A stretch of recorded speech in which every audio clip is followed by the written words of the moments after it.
Hello, I'm Monica Weitzel, the host of Community Hotline, a show highlighting the great work of local nonprofits right here in our community. On tonight's show, we begin talking with Project Access Now. This is an innovative program that assists folks through the confusing and often overwhelming process of negotiating their own health care. Next, we'll hear from Black Rose Books about an event you'll want your children or your grandchildren to hear about, the African American Children's Book Fair. Finally, we will learn about an organization called Micro Community Concepts.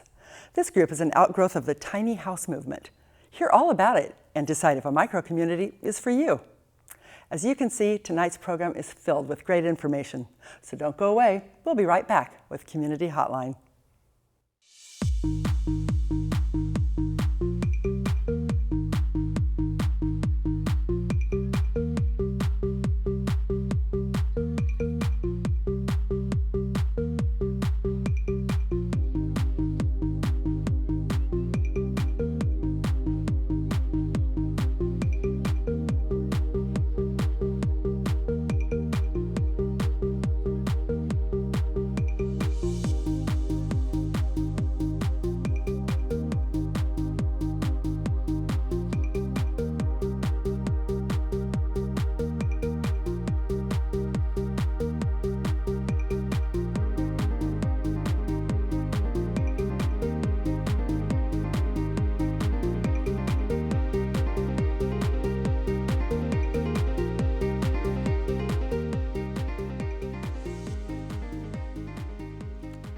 Hi, and welcome to Community Hotline. My name is Monica Weitzel. We're here in Gresham at MetroEast Community Media. Glad you joined us tonight. We have a full show. We're going to start out talking with an organization called Project Access Now.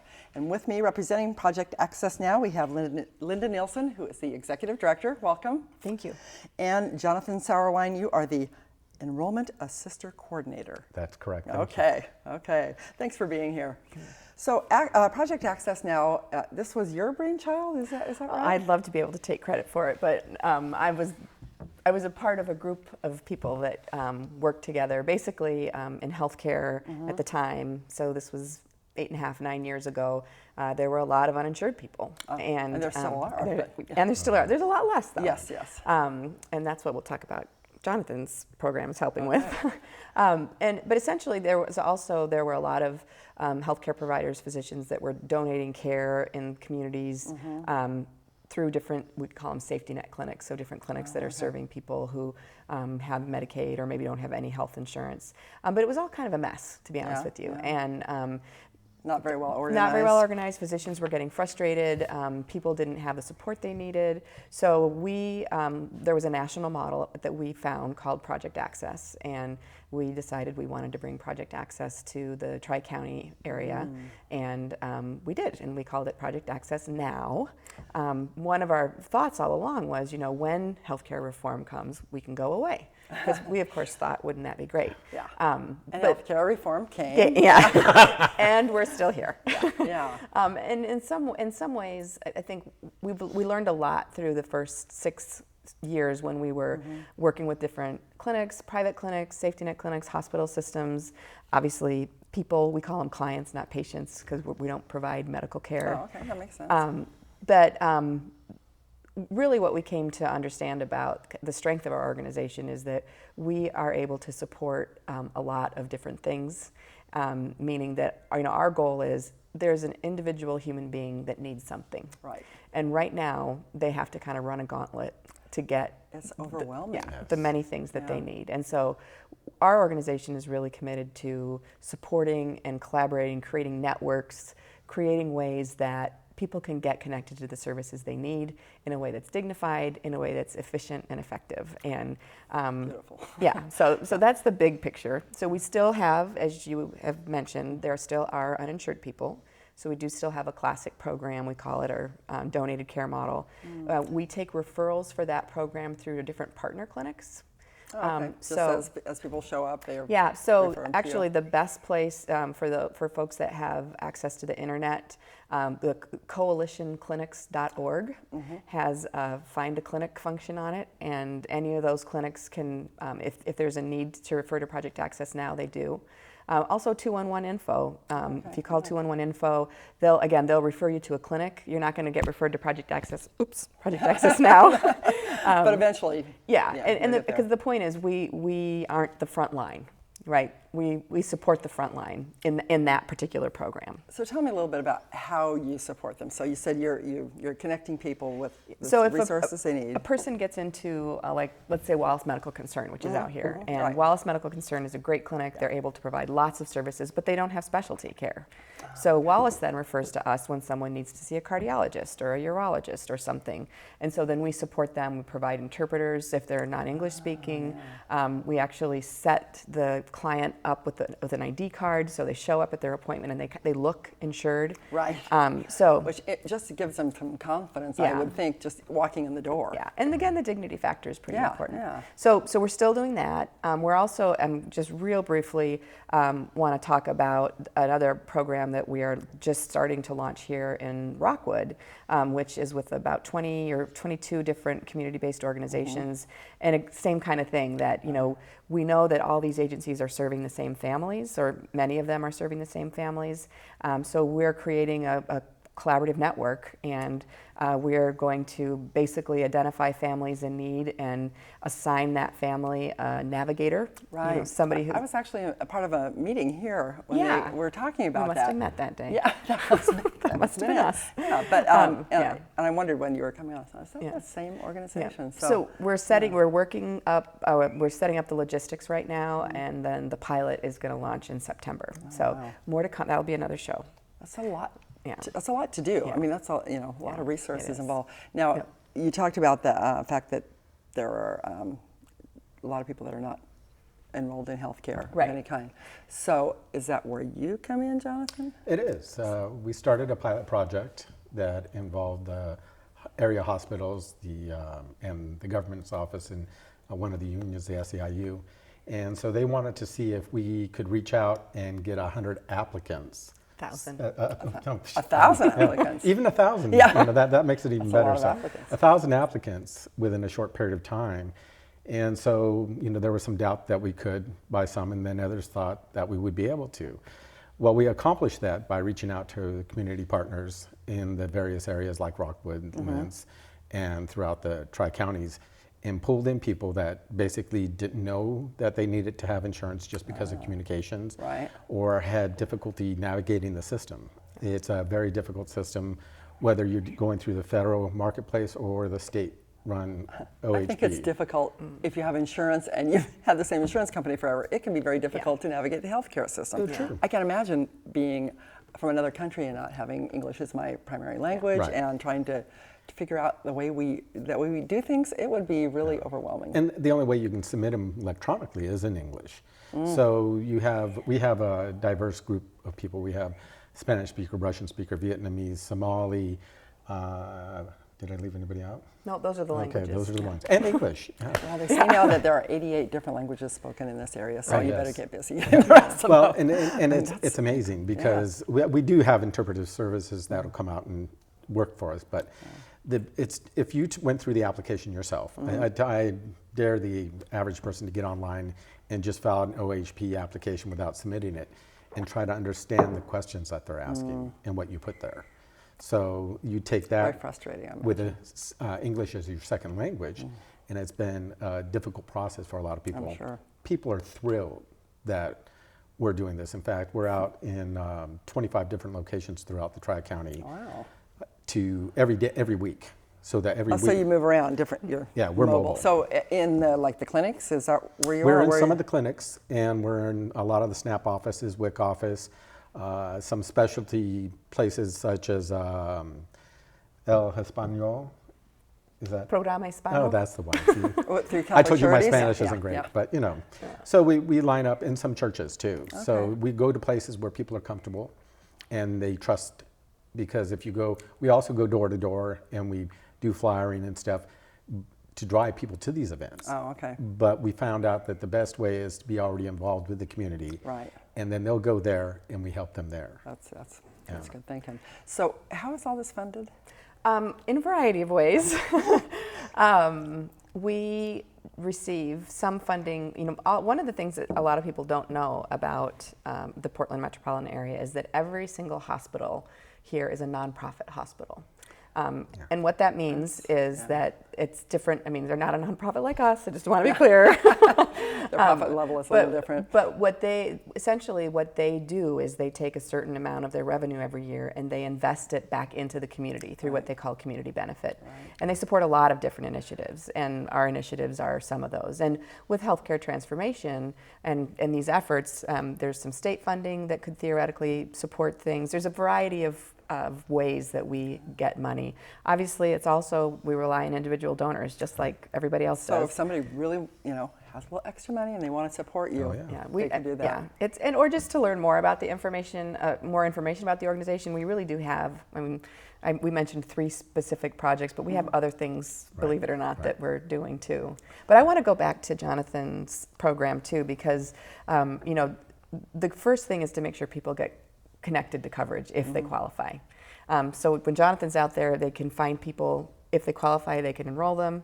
If they don't, then we have other programs that we can put them towards. We can find out, like if they're CALM, so they're non-documented, we have the classic program that we can help them get medical care for chronic or emergency type situations where they may have to get a scan or an x-ray or something. Right. So they don't have to worry. We also have premium assistance, which allows us to pay their premiums if they're in a certain FPL, federal poverty level, which is 138 to 200.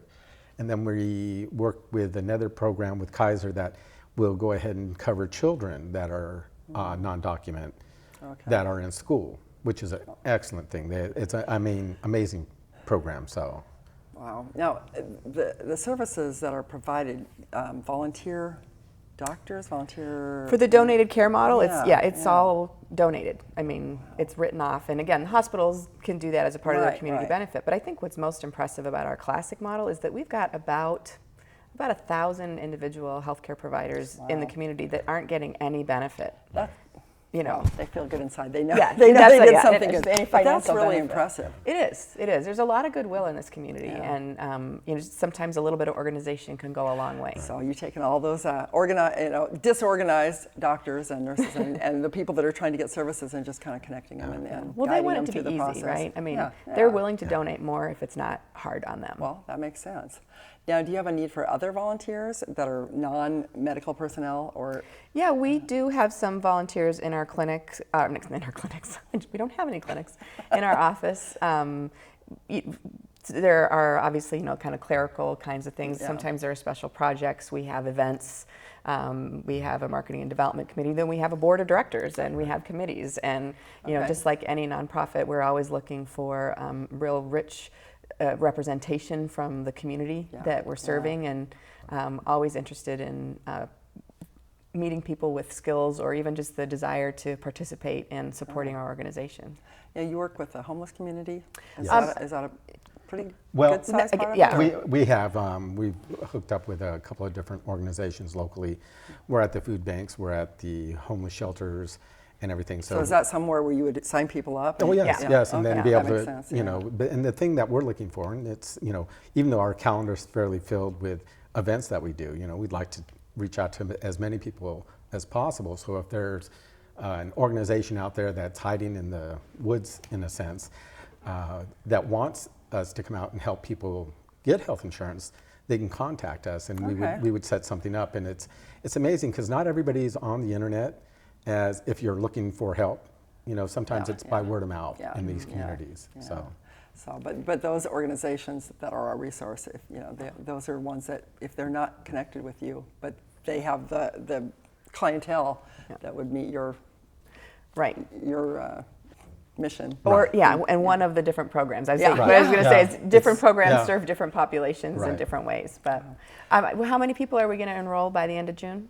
By the end of June, let's see, what are we in right now? By the end of June, I'm hoping to have double our goal. The way we're going right now, I wouldn't see a problem. So from 1,000 to 2,000? Yeah. Really? Yeah. That's pretty impressive. It's picking up all the time. We had one person sign up 18 applicants last night. Oh, wow. So that's impressive. Yeah. We're almost out of time. So what else do we need to know about your programs and about your organization. I think if you look at our staff and everything, it's very diverse and it's a fun staff. They enjoy what they're doing. They're passionate. We would like, our name's getting out there. It's funny because at first, our name was good, and then now that we're out there more, it's amazing how people are calling us up and saying, "Can you come help us?" So anytime we can get anybody who needs help, whether it be an organization or an individual, they can contact us. But in the same way, if there's people that want to help, the best way to help us is through donations and supporting us and being there at our events. We have an annual event fundraiser and stuff. We'd love it. Okay, that sounds great. So support financially, support by telling other people about it. Right. And I think the other thing that is fundamental about one of our core values is, we don't do anything alone.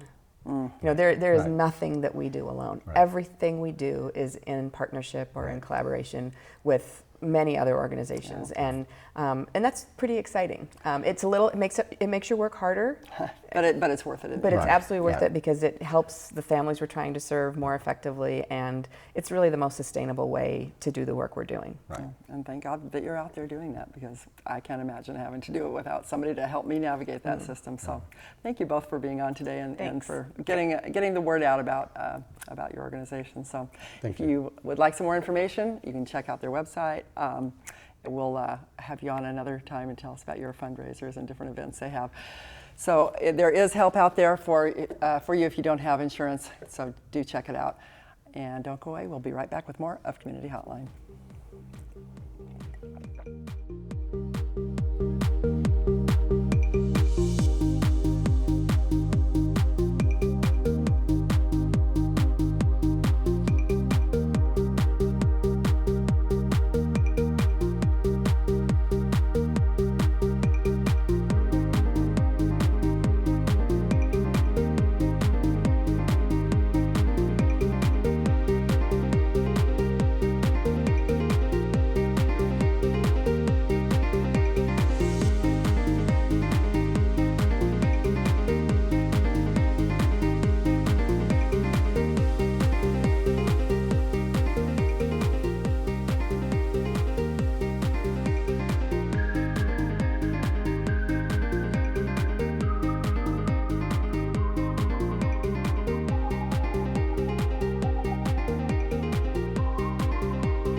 Here to shoot my documentary was more than I ever would have dreamed of doing. This is a community media station. It was phenomenal. Ready, camera one. What is it about this place that makes so many different people come together? Ready, camera two. Very professional, experienced people. You can use these industry standard pieces of equipment. Ready, camera three. Take three.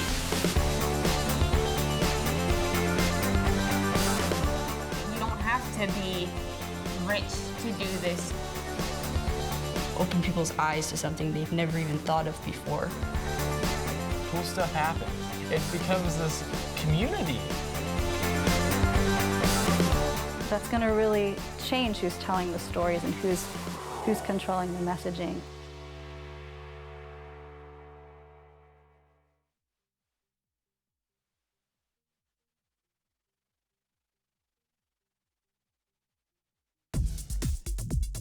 What local community media is to us is literally our lifeline to what's going on in the lives around us. The absolute most important thing that happens in your neighborhood. People's local communities are usually what's most important to them. Because we're the faces, the smiles, the peoples, and the personalities of the community. To not only give people a voice, but to have their voice heard.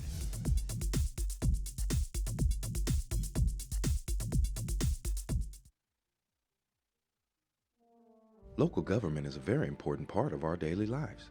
You might think the decisions that affect us most are made in Washington, D.C., but frequently what happens at the local level has the biggest impact. Safe and clean streets and parks, local ballot measures to ensure funding for police. These are just a few of the issues that matter most. At MetroEast, we provide gavel-to-gavel coverage of local government so you can see what's happening in your East County cities.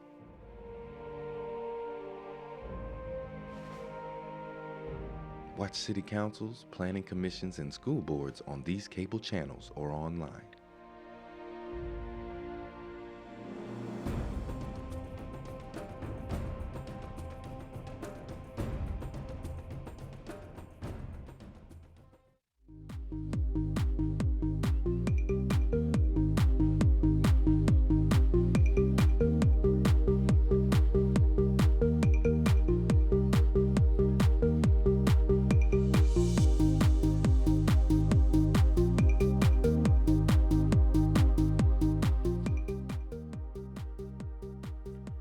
Hi, welcome back to Community Hotline. I'm Monica Weitzel, and we're here at MetroEast Community Media in Gresham, Oregon. Now we're going to be talking with Michael J. Hicks. He is the proprietor, the owner of Black Rose Books. Thanks for being here. Thank you. Now you are you're with Black Rose Books, but you're also involved in all sorts of community activities. Is that right? Well, the big emphasis for us is to be community-based. Again, I don't have a storefront, so what I do is I put on events. We're having events done by myself and in conjunction with other groups. So what we try to do is get out in front of people and expose them to the stuff that I have. It's getting bigger. My little your collection of books is growing. Display is growing daily. Yes. Now you have a specific focus for your books. Is it geared mostly toward African American writers or the community, or how? Absolutely. No, these are books that are African American based, stories about, written for, information, cookbooks, textbooks, anything that's written for and about African Americans. I'm trying to actually establish myself here as the largest African American book distributor, bookseller, event promoter in the Pacific Northwest, and as it is right now, I think You're well on your way, is that what you absolutely. Okay, well, so what kind of events have you done? And you said you don't have a storefront, so how does that work? Well, this is my second year actually in this business. So my first year we had a lot of local authors. I did DJOG1, which is the Trailblazers DJ. He's an author. Miss Dolores Dallas, an absolute beautiful lady. These are guys here in Portland that's with these self-published novels and stories and ideas.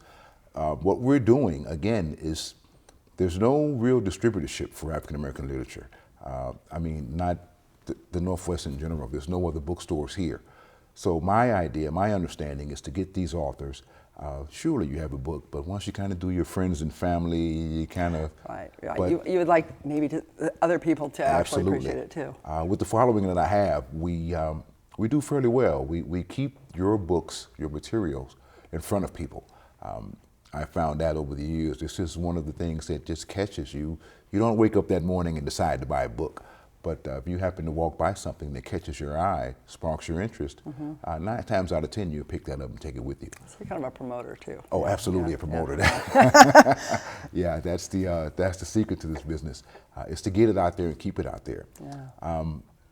The events you were speaking of, we have a children's event coming up June 7th. My second annual is called Read All Summer.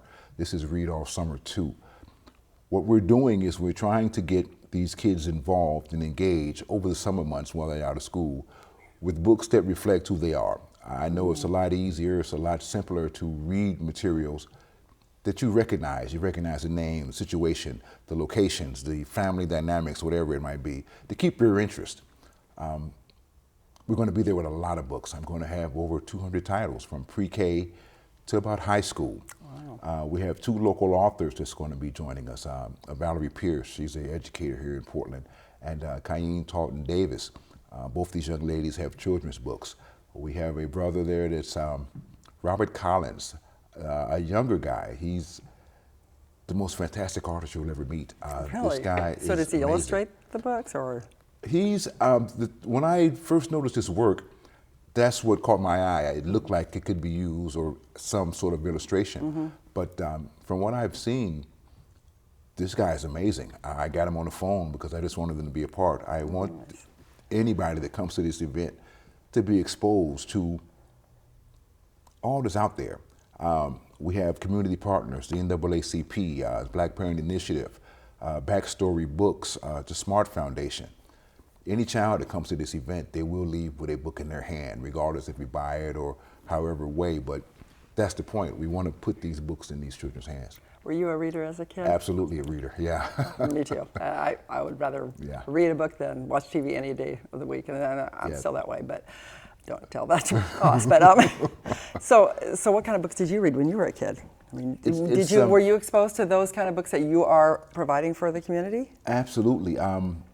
I tell the story. My father gave me a copy of Claude Brown's Man-Child in the Promised Land. I was maybe 12 years old or so, just old enough, to read and understand this book. I read that book, and it absolutely just turned on every light in my mind.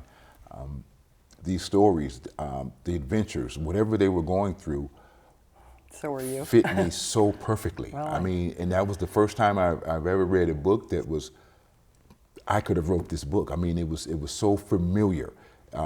Surely not everything was the same, but the attitude, the tone, the language, it was so familiar.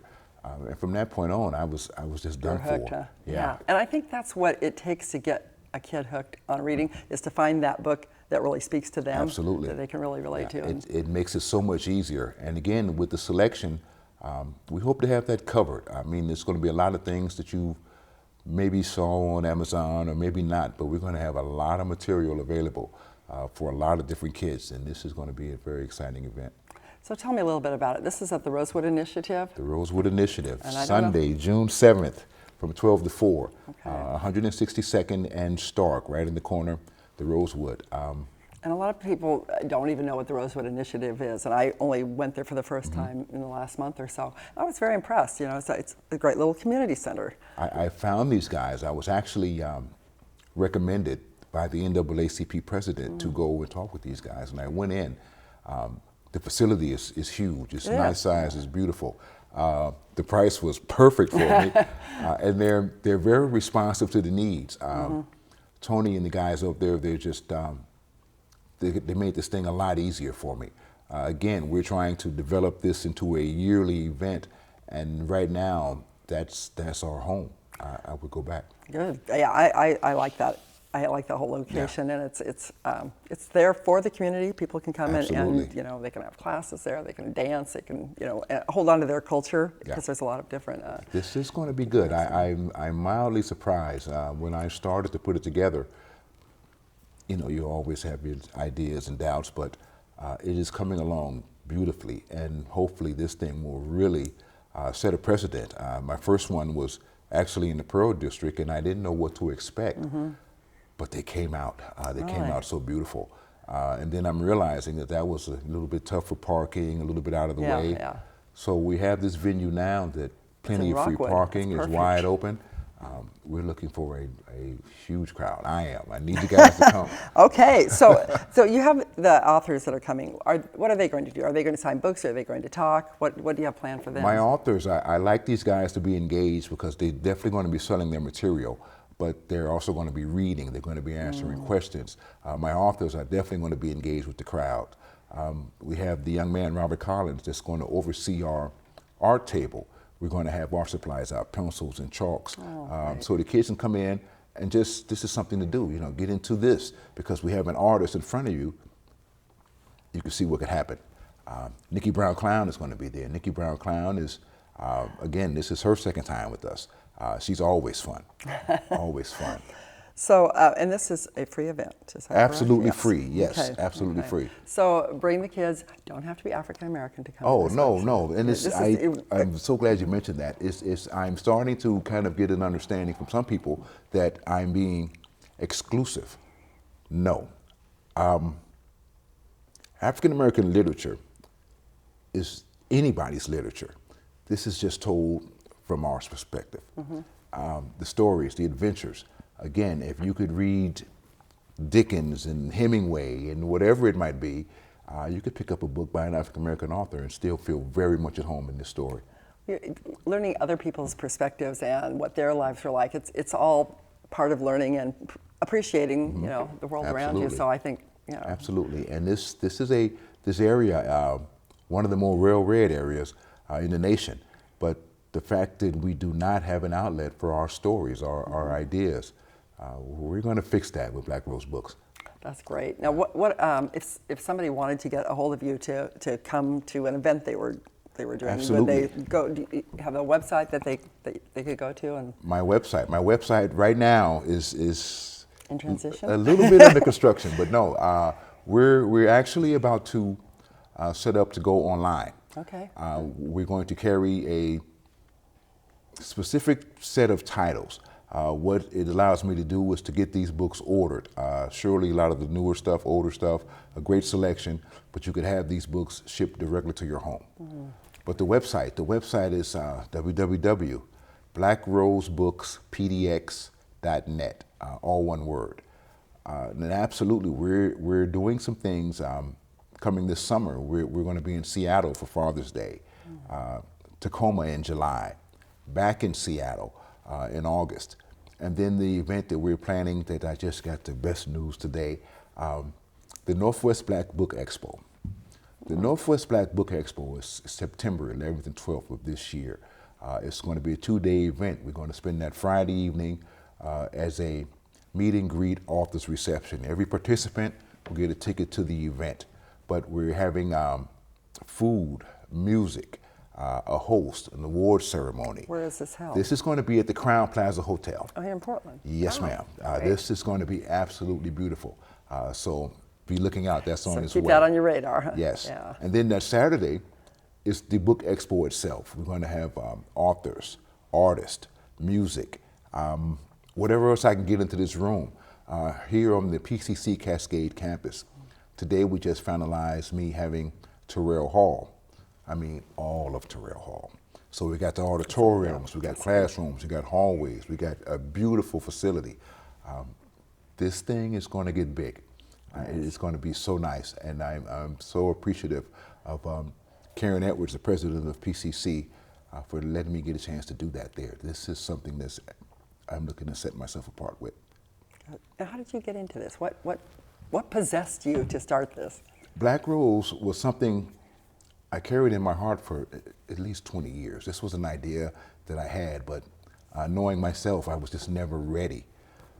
In my transition and coming back out this way, I was in Seattle, back to Portland. I knew coming out here, this is why I was coming, to start this business. There's no other bookstores, distributors from California to Canada. And now I'm here. I got here again about 2 years ago. It's been a little crazy, a little rough, but we've been going at this. This is my life, and we're going to get this thing to go. It's your mission, it's your vision, it's your passion. Absolutely. So your books, they're for kids and adults, correct? Yes. But this fair that's coming up is specifically focused on children. My kids' event. I'm trying to keep something for the kids. I don't want to really kind of tie it into all my other events because I'm looking at that as something special. This kids' event and the one that we're going to have in September, because in that event we're going to actually have a separate room, more authors, more kids' books, more of everything. But I wanted this thing to happen by the end of the summer to keep these kids involved. In September, it's a little bit easier. School's back, things are kind of going on. But summer has all sorts of options for kids that are not necessarily good ones. I mean, it's so easy for them to just, be running the streets. So, I mean, what do you do if a kid says, I'd rather be playing my video game than read a book? That's okay. I mean, that's understandable. But that's the kid that you say, here, take this. And when I see you in September, I see you in August, we'll talk about it, see if you what did you do with it? Because a lot of times, surely you can't make them, but you give a kid a book, it might not be today or tomorrow, but eventually, yeah. I agree. And that's the best part. If he picks it up on his own and gets into it, you've already won. I would encourage parents and aunts and uncles and grandparents, if you're buying presents for kids, I love to buy books for kids. Absolutely. Think about what that child's interests are and see if you can find a book. And I bet you would be able to help and steer them towards something that would really... Everything out there, everything for every situation, attitude, age level, reading level. You come out, we will find a book to fit your child. Yeah, and if you can get to encourage them to do that, a lifelong habit of reading is a beautiful thing. Yeah. It'll make a difference in their life. I'm so excited about this. This is going to be very big for me as a business, but it's also an opportunity to bring community together. Yeah. We're going to have people there that are going to be disseminating information, just contacts, things that you might need in your community, in your neighborhood. We try to put that in the room with every event that we have. Well, we're out of time. I appreciate you coming and telling us all about it. I think this sounds like it will be a great event. So June 7th, Sunday, June 7th, at the Rosewood Initiative, and they can check out your website and find out more information. Absolutely. Thank you very so much, Monica. You bet.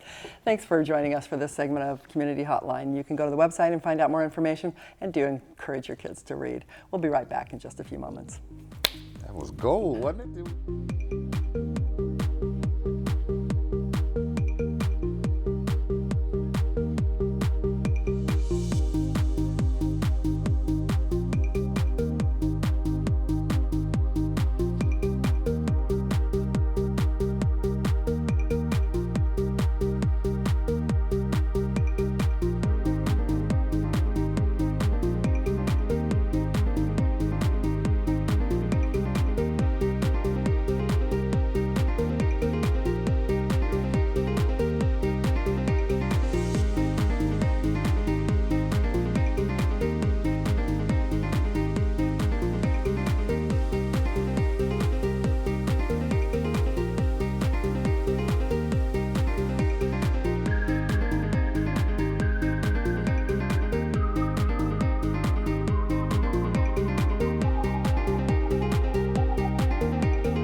Shoot my documentary was more than I ever would have dreamed of doing. This is a community media station. It was phenomenal. Ready, camera one. What is it about this place that makes so many different people come together? Ready, camera two. Very professional, experienced people. You can use these industry standard pieces of equipment. Ready, camera three. Take three.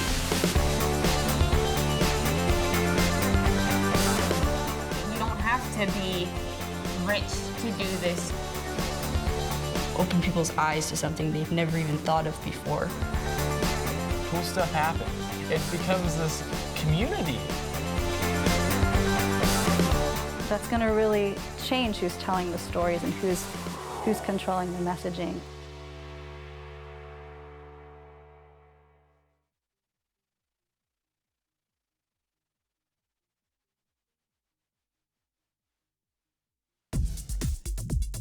What local community media is to us is literally our lifeline to what's going on in the lives around us. The absolute most important thing that happens in your neighborhood. People's local communities are usually what's most important to them. Because we're the faces, the smiles, the peoples, and the personalities of the community. To not only give people a voice, but to have their voice heard.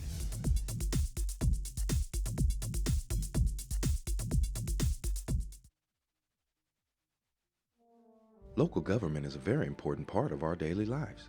You might think the decisions that affect us most are made in Washington, D.C., but frequently what happens at the local level has the biggest impact. Safe and clean streets and parks, local ballot measures to ensure funding for police, these are just a few of the issues that matter most. At MetroEast, we provide gavel-to-gavel coverage of local government so you can see what's happening in your East County cities.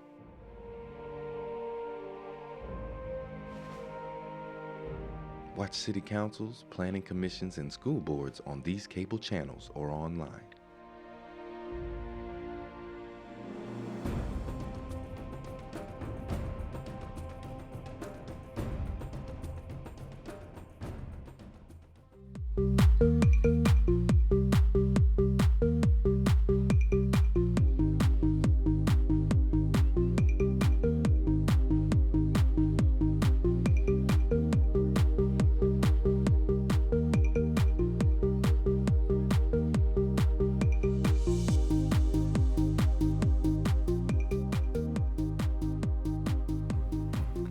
Hi, and welcome back to Community Hotline. I'm Monica Weitzel. We're at MetroEast Community Media in Gresham, Oregon. And now we're going to be talking with an organization that's called Micro Community Concepts. And I was intrigued by it, so I hope you are too. With us to talk about Micro Community Concepts is Michael Withy. You are the director. Correct. And Annie Rose Shapiro, the project coordinator. Thanks for being here, both of you. Thanks for having us. So, Micro Community Concepts, something little. Tell us what this is all about. Give the viewers who have no clue what you're about. Tell us what you got going on. Well, we started working on the homeless issue about 3 years ago, trying to find different ways to help out with either affordable housing or shelter space. Was this you as an individual, or was it part of an organization? Well, it was actually part of an organization it was part of the Occupy Portland movement. Oh, okay. So some of us decided to work on the homeless issue because our camps became homeless camps, basically. Yeah. So instead of just walking away, turning our back, some of us decided to work on the issue. And part of that, during that, we came across the idea of putting a bunch of tiny houses on land and using them as shelter.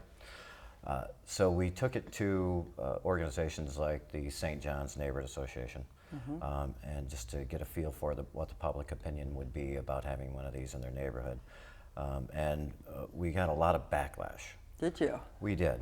People didn't want them in their neighborhood? Why would that be? Well, because of the homeless connotation to it. Because they're thinking of it like a homeless camp. A homeless camp, right. But those little tiny homes are pretty trendy now. They're very trendy. Yeah. So what we did was we just sort of got people's opinions about what would work for them. And what really seems to work for people is that people are paying to live there and not for free. So, we decided to go ahead and do that, build a tiny community of houses and just charge rent. About affordable rent? A very affordable rent. I can't, don't we really want to mention prices, but it's very affordable. But it's extremely affordable. So that's kind of how we started. It's been a process. Like I said, this particular Micro Community Concepts, we started a year ago this month. So this is kind of relatively new. So is there a community that exists right now? No, there's not. Okay, so this is still in the figuring it out stage, and are you working with architects and planners and all that kind of? So we've been working for the last year developing teams. So we have a design and development team of architects and designers, obviously, landscapers. So you're going to do the whole thing yourself. I mean, we're going to do it all ourselves. We have a finance team that will be writing the grants and doing fundraising. We have a media team that deals with all the media. So we have all these different teams, and we've been able to establish a pretty good volunteer organization through our teams. That's fairly impressive, actually. Yeah. So, you as the program coordinator, what is your role in this? I'm helping put some of the coordinator, helping put some of the pieces together, and kind of we have all these really established teams that are doing a great job functioning on their own, but seeing who needs help, what we need to move forward, how and they kind affect of each other, kind of helping connect the pieces and move us forward towards our goal. So what the goal is a micro community, starting with one, and I assume growing from there. Correct? Yes. Do you have a location right now for the first one? So we picked a place at 151st and Stark. It was about 3/4 of an acre for about $300,000. So our architects and designers decided that it would be a good area because of the codes It's a high density area. So we planned on that piece of property. That piece of property had been for sale for 4 years. So somebody wanted to unload it, I'm sure. So we took this new project to the Human Rights Commission meeting. They had sponsored an event where a bunch of folks were coming in to talk about different affordable housing solutions and homelessness, and we took it and put it out there. And 3 days later, someone bought the piece of property. So we don't like to discuss where we want to put one of these, because as soon as we do, a developer will come out and buy that piece of property. So we're very careful about talking. I don't blame you. But as you can see up there on the drawing, our design and development team put that together for a high density micro community. As you can see, it's got a community center in the middle. It's got 6 bedrooms upstairs. It's got the office downstairs. It's a community room, so all the different projects can go there. There's single units. There's like studios. So right there, that's 156 square feet. Which is small. Which is small, and it's about $1 a foot a month to rent. About that. So there are those studios. There's also 1 bedroom, 2 bedroom, and 3 bedroom homes. 3 bedroom on the same piece of property. Not so tiny, but right. So are the designers working to make them very efficient? I assume, So I mean, I love all those kind of the furniture that people come up with and the way people design those homes, so that this also doubles as this and this folds up into that, and are they doing that kind of thing? We're not going to furnish the houses. Some things, I mean, like where the bed's located or where the toilet's located, those kind of, I mean, you have to figure that out ahead of time. That'll be part of the design. Yeah. And also built-ins and storage. Right. So there'll be some attention paid to that for sure. So how is all this getting financed then? It'll be financed through grants, through contributions from individuals in the community, which we've had a lot of support for already. So if people are interested in... Yes, please, we have a donate button on our website, or, track us down on the street, give us a check. We won't say no. But also through volunteers. We have already had a lot of volunteers put in their time and energy and expertise. So you have more volunteer positions available, I'm sure? We do, and certainly once we start building, we're going to be counting a lot on volunteer labor to help put this together. And it's like your own little Habitat for Humanity here. It is, to some extent. So if people are interested, they could go to your website and contact you through there. Yes, please. That's a great opportunity for some volunteer work. I like that. So our website is microcommunityconcepts.org and .com. Either one. Okay. Now you talked about the Occupy movement, and so some of the people maybe that were there will end up in one of these communities. Right. Who else? Who is this for? I mean, is it for anybody, or do you have a specific targeted? So originally, we do have a targeted demographic, and that's folks making between $5,000 and $25,000 initially, between $5,000 and $25,000 a year. Okay. So it's very affordable, but you have to have an income. Right. And so it gives it some worth, though. I mean, like the people that didn't want you just be giving it as a handout. There's something to be said about having to pay for it. Absolutely, and we've got the rent so low that we really don't need and don't want any government subsidies. Actually, at any point. So the financing doesn't include government. No. Oh. A lot of strings attached. I've heard that. Well, that's interesting then. And no banks either. We're going to do it without bank financing and without government money. And so far you're... Absolutely. We can certainly do it. That's a lot of people kind of freak out thinking that we could do it that way, but it's certainly I can see the benefits of doing it that way. But who will be living there, besides for having that minimum to maximum income, $5,000 to $25,000, we also want to include everybody in our neighborhood. So, and our little micro communities will reflect the diverse population of Portland as far as that's concerned. But we also want to make sure that we include all the different ages, and so 20% will be for veterans, 20% for seniors, 20% for families, 20% for single women, 20% for single men. So it kind of encompasses all of You got pretty well balanced out there. Right. But I should add that there are other organizations, like homeless organizations, that would be interested in starting a micro-community as shelters. And we are certainly excited to work with them to help develop their own micro-community. We won't be running any shelter or transitional housing, but we love the idea of helping other people start it up. So, and there's nothing better than nonprofit organizations working together and collaborating on projects to move things forward. So, and we're an open source nonprofit. Yeah, so that's a big part of our goal. So explain what that means to our viewers when you say that. Everything that we've learned, our process is transparent for anyone who wants to learn about it. So you could be a model for other places in the country, or you could share those things that you learned that you did wrong, or the things you did right. We share our plans, our architectural plans. We share all the information. We share our assistance for free to any person or organization in the country that would like to develop a micro community in their area. And so far, a lot of people have picked up on that. So we have a Boise micro-community concepts, Denver micro-community concepts, New Orleans micro-community concepts, one in New Jersey, one in Connecticut, and it just seems like every week there's another group or organization that wants to start a micro-community in their area.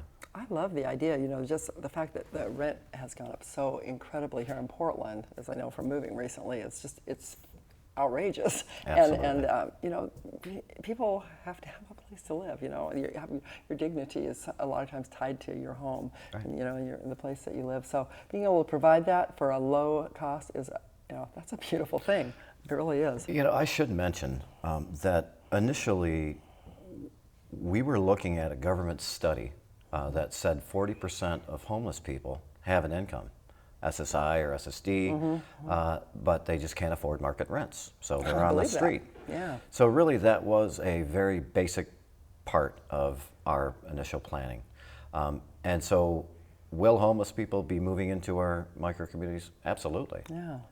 Absolutely. This is actually a solution, which, exactly. A shelter is a great thing. It's a service that's needed, but it doesn't solve the problem. Right. So you're actually coming up with something that's going to solve it. And we're going to be preventing a lot of homelessness too, because we know a lot of folks that are on the verge of becoming homeless and having a micro-community, an affordable micro-community to live in, and that just wouldn't happen. They wouldn't have to worry about that. And as a real estate agent, I'm seeing that reaching farther and farther into higher income brackets. Yeah. Where some people who never thought they would have to worry about this are starting to have to worry. So we really need to start this work as soon as possible. So what do you need most from the community? We need we definitely need financial assistance is a big part of what we need right now. But we need volunteers, we need expertise, we need in-kind donations from businesses, local businesses, maybe that provide windows or siding or whatever. Right, or even gift certificates that we can raffle off at some of our fundraisers that are coming up. Yeah. So you do have fundraisers periodically to raise money for the community? Yes. We have none planned right now.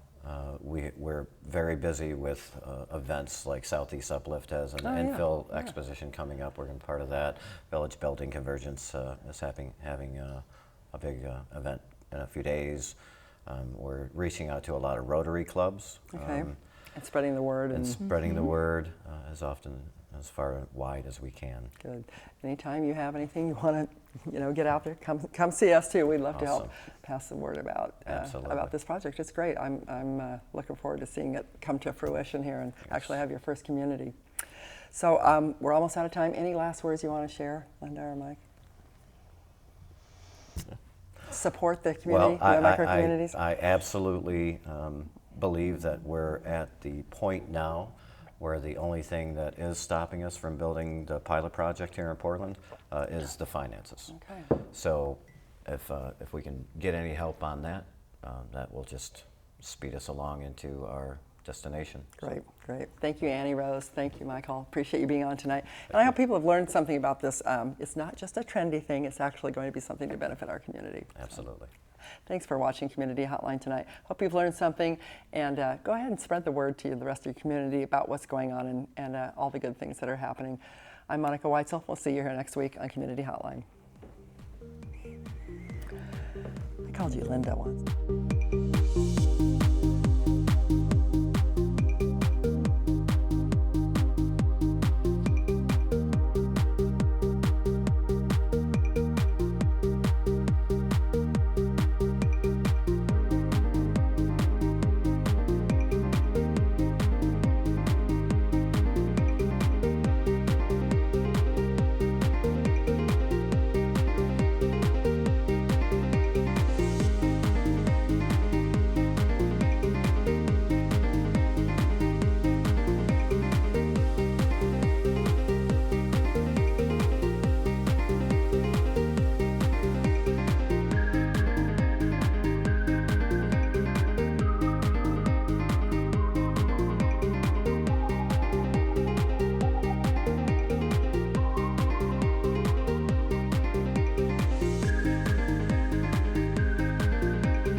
What local community media is to us is literally our lifeline to what's going on in the lives around us. The absolute most important thing that happens in your neighborhood. People's local communities are usually what's most important to them. Because we're the faces, the smiles, the peoples, and the personalities of the community. To not only give people a voice, but to have their voice heard.